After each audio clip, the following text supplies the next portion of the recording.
അസ്സലാമു അലൈക്കും.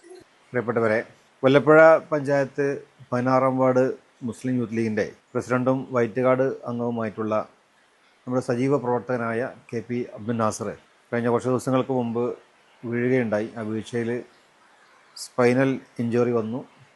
സ്പൈനൽ കോഡിന് ക്ഷതമേറ്റിട്ടുണ്ട്. പാസ്റ്റർ എറണാകുളത്ത്, അദ്ദേഹം ചികിത്സയിലാണ് എറണാകുളത്ത്. അവിടെ വലിയ ഭാരിച്ച ഒരു ചികിത്സക്കുള്ള പ്രയാസം നേരിടുകയാണ്. ആ ഒരു കുടുംബത്തിന് അദ്ദേഹത്തിൻ്റെ പിതാവ് മരണപ്പെട്ടിട്ടുണ്ട്. 26 വയസ്സ് മാത്രം പ്രായമുള്ള ചെറുപ്പക്കാരനാണ്. അപ്പോൾ അദ്ദേഹത്തെ ജീവിതത്തിലേക്ക് നമുക്ക് തിരിച്ചു കൊണ്ടുവരണം. അതിനുവേണ്ടി എല്ലാവരും കുടുംബത്തെ സഹായിക്കാൻ നമുക്ക് മുന്നോട്ട് വരണം.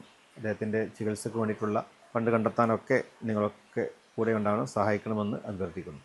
ഏകദേശം 40 ലക്ഷം രൂപയോളം ചിലവ് പ്രതീക്ഷിക്കുന്ന ഈ ചികിത്സക്ക് ആ കുടുംബത്തിന് ആ ഒരു ഭാരിച്ച ഉത്തരവാദിത്തം താങ്ങാൻ കഴിയാത്ത ഒന്നാണ്. അതുകൊണ്ട് നിങ്ങളൊക്കെ അദ്ദേഹത്തെ ജീവിതത്തിലേക്ക് തിരിച്ചു കൊണ്ടുവരാൻ മുന്നോട്ട് വരണമെന്ന് അഭ്യർത്ഥിക്കുന്നു. അസ്സലാമു അലൈക്കും.